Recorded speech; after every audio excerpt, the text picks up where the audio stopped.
अस्सलाम वालेकुम वरहमतुल्लाहि वबरकातुहू। दोस्तों, घर वालों की आइकॉनिक जर्नी रजत दलाल मैं आप लोगों को बता दूं, रजत दलाल एक ऐसे इंसान हैं जिनको हमने गेम खेलते देखा, समीकरण बनाते देखा, रिश्ते बनाते देखे। हमने एक पहलवान इंसान को बच्चे की तरह रोते भी देखा और गेम खेलते भी देखा और रिश्ते बनाते भी देखा और रिश्तों को तोड़ते भी देखा।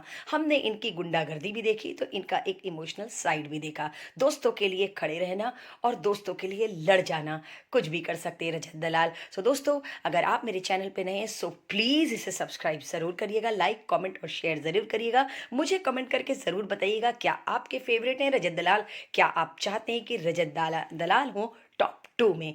कहते हैं ना, रजत दलाल जब एंट्री किए तो पूरी ऑडियंस इस तरीके से दीवानी थी। रजत दलाल एक ऐसे कंटेस्टेंट हैं जिनको कोई भी नहीं जानता था, ना ये टेलीविज़न इंडस्ट्री से हैं। इन्होंने 247 मेडल्स जीते हैं इंडिया के लिए। कहते हैं ना, रजत दलाल वो नाम है, कहते हैं ना बदनाम ना होंगे तो क्या नाम ना होगा। तो रजत दलाल वो इंसान है जो बदनाम होने के बाद इनका नाम हुआ। इनको जाना गया इनकी कंट्रोवर्सी के लिए, इनको जाना गया इनके केस की वजह से, इनके ऊपर कितनी धाराएं लगी, ये क्या हैं, और इन्होंने अपना नाम कमाया बिग बॉस जैसे प्लेटफॉर्म पर समीकरण के नाम से। हम इस दरअल रजत दलाल को बिग बॉस के इतिहास में अगर एक नाम जाना जाएगा तो वो होगा रजत दलाल का समीकरण। रजत दलाल का समीकरण दोस्तों के साथ दोस्ती का, यारों के साथ यारी का और रिश्तों के साथ रिश्तों का। उन्होंने रिश्ते बनाए ईशा से, इन्होंने रिश्ते बनाए सारा से, आरफीन से, और लास्ट तक चल रहे हैं उनके रिश्ते विवान और ईशा के साथ। सो दोस्तों, बहुत सॉफ्ट हार्टेड है। मैंने आपसे अपनी हर वीडियो में कहा है, शायद आपने नोटिस नहीं किया होगा, रजत दलाल दिल के बंदे हैं, दिमाग के नहीं। इन्होंने जब दिल से खेला तो इन्होंने बहुत सारे रिश्ते बनाए, और जब इन्होंने दिमाग से खेला तो पूरे घर का समीकरण हिला के रख दिया। रजत दलाल का समीकरण आज पूरी दुनिया में फेमस है। इनको जाना जाएगा तो रजत दलाल का समीकरण, अकॉर्डिंग टू मी, मुझे ऐसा लगता है। कहते हैं ना, जब शिल्पा शिंदे वाले सीजन में मास्टर माइंड आए थे, क्या नाम था उनका, देखो याद नहीं आ रहा मुझे, विकास गुप्ता मास्टर माइंड, उसी तरीके से सीजन 18 में जाना जाएगा रजत दलाल समीकरण। फिलहाल इनका समीकरण जहां भी बना, सही बात है, कोई भी टास्क में अगर विनर हुआ तो उसमें रजत का समीकरण, कोई भी टास्क में डाउन हुआ तो रजत का समीकरण, कोई भी टास्क रद्द हुआ तो रजत का समीकरण, कोई भी टास्क में लूप होल ढूंढना हुआ तो रजत। हर जगह रजत अपना प्रेजेंटेशन स्ट्रांगली प्रेजेंट कर रहे थे। लेकिन जब मीडिया घर के अंदर आए थे, प्रेस रिपोर्टर आए थे, मुझे इनका नाम याद नहीं आ रहा, तब उन्होंने इनके ऊपर कितनी धाराएं लगी थी, कितने केस लगे थे, वो सब बताया था। मैंने अपनी वीडियो में आप लोगों को बताया था। उस दिन मैं बहुत शॉक्ड हो गई थी कि वाकई में इस बंदे पर इतनी धाराएं, इतनी केसेस लगे हैं, लेकिन उनका चेहरा देखने लायक था। कहते हैं ना, इनका नाम अगर जाना जाएगा तो रजत दलाल इन द कहते हैं ना, in the man of controversy. वाकई में रजत दलाल जब आती थी, भारती और कृष्णा और सुदेश, तो भी इनकी गुंडागर्दी की ही बात होती थी, कितना ये पाड़ेंगे कितना नहीं। फिलहाल हमने नए नए वर्ड्स सीखे, पाड़ना, समीकरण, बहुत कुछ। लेकिन कहते हैं ना, जब ये एंट्री किए थे तो एकदम मासूम से, भोले से, हट्टे कट्टे साड़ जैसे एकदम लगता था, मतलब भाई ये बंदा तोड़ फोड़ के एक हफ्ते में निकल जाएगा। लेकिन हमने इनको टॉप 5 टॉप 6 तक सोचा भी नहीं था। लेकिन जब इन्होंने अपना गेम दिखाया तो अच्छे अच्छों के छक्के उड़ा दिए, चाहे वो अविनाश हो, चाहे करणवीर हो, चाहे विवान हो, और चाहे दिग्विजय हो। अच्छे अच्छों के इन्होंने छक्के उड़ा दिए। जो जो अपने आप को मास्टर माइंड बन रहा था, जैसे अविनाश, करण, दिग्विजय और कशिश, इन्होंने अच्छे अच्छों के छक्के उड़ा दिए। लेकिन जिनके साथ इन्होंने यारी निभाई, इनकी यारी जो थी वो हमें देखने मिली सारा, आरफीन और ईशा के साथ।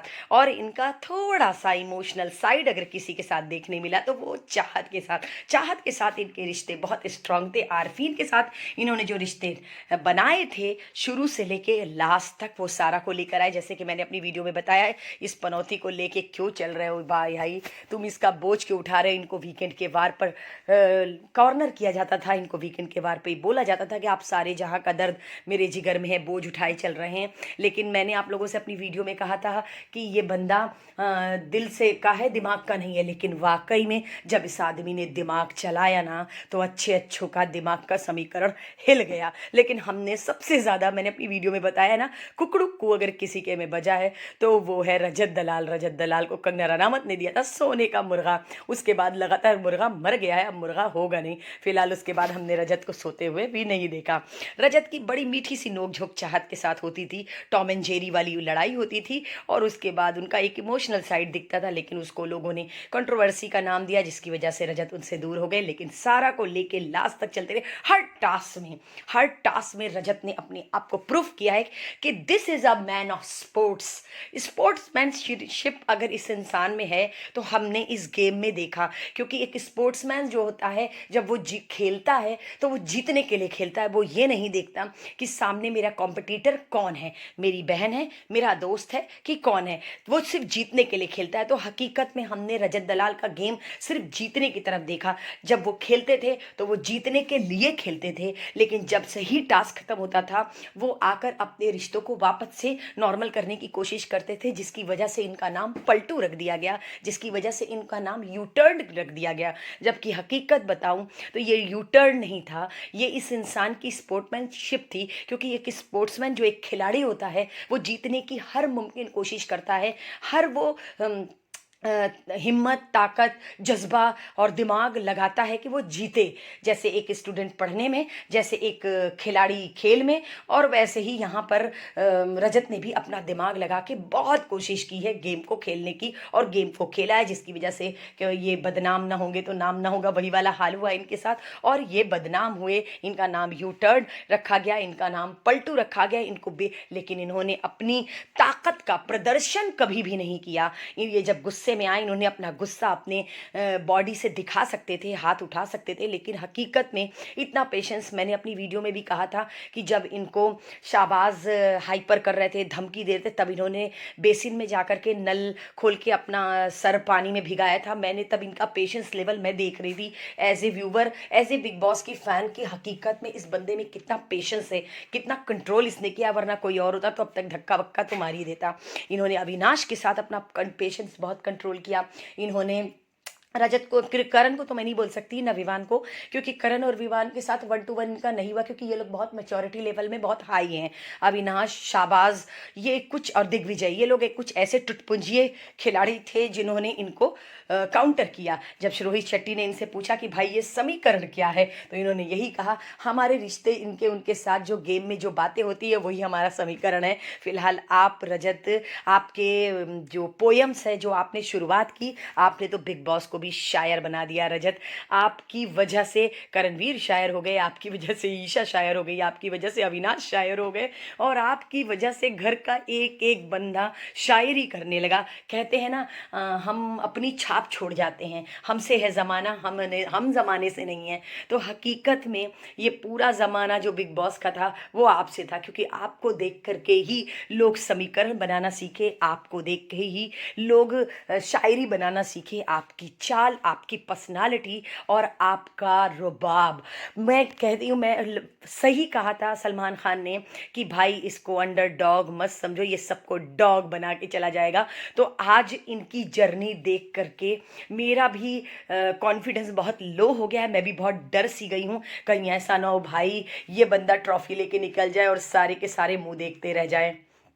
पता नहीं, लेकिन विवान के होते हुए तो ऐसा होगा नहीं, लेकिन फिर भी पता नहीं, मुझे ऐसा अब लग रहा है कि हमने शायद रजत को बहुत वीक समझ लिया था। वैसे मैंने अपनी वीडियो डाली थी, मैंने अपने शॉर्ट्स भी डाले थे, उसमें मैंने बताया था कि रजत को कैसे घर वाले सपोर्ट कर रहे थे। जब शुरू विवान और रजत के बीच सलमान खान ने एक बैटल की थी उस दौरान, और तब हमने रजत का एक स्ट्रांग पर्सनालिटी देखी थी, एक पहलवान के अंदर छुपा बच्चा हमने देखा था। लेकिन जब फराह खान आई तो उन्होंने इनको डांटा और ये कहा कि सारी लड़कियों का ठेका तुमने ले रखा है। खैर भाई, बंदा चूकता नहीं है, बंदा चुप नहीं होता।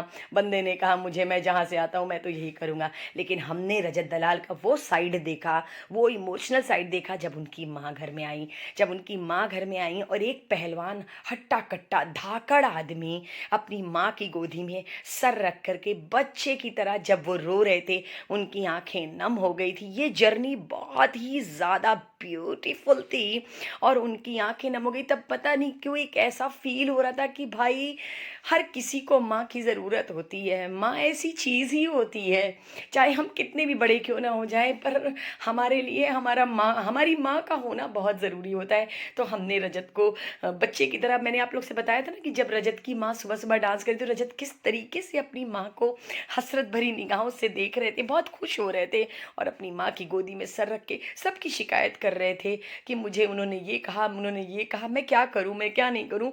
जब एक बच्चा अपनी माँ से ज़िद करता है तो हमने रजत दलाल की इतनी ब्यूटीफुल जर्नी देखी जिसके बारे में हमने सोचा भी नहीं था। लेकिन पता नहीं क्यों आज बहुत कॉन्फिडेंस लो लग रहा है। और सबसे अच्छी बात ये हुई कि इनके पीछे जो म्यूज़िक बिग बॉस ने डाली थी इनकी जर्नी में, वो भगवान शिव के जो पीछे जो म्यूज़िक बजती है ना, वो म्यूज़िक बहुत ज़्यादा रोंगटे खड़े कर देने वाली म्यूज़िक थी, बहुत धाकड़ म्यूज़िक थी।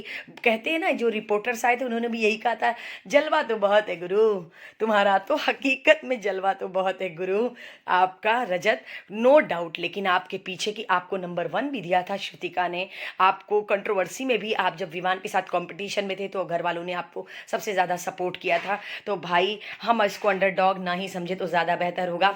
तो मैं आप लोगों को ये बता दूं कि सलमान खान ने जब लोगों से ये कह दिया तो सबको डर हो गया। जैसे मुझे आज इनकी जर्नी देख के मुझे भी एक दिल दुख दुख सा कर रहा है, कहीं ऐसा ना हो कि टॉप 2 में हम रजत दलाल को देख लें।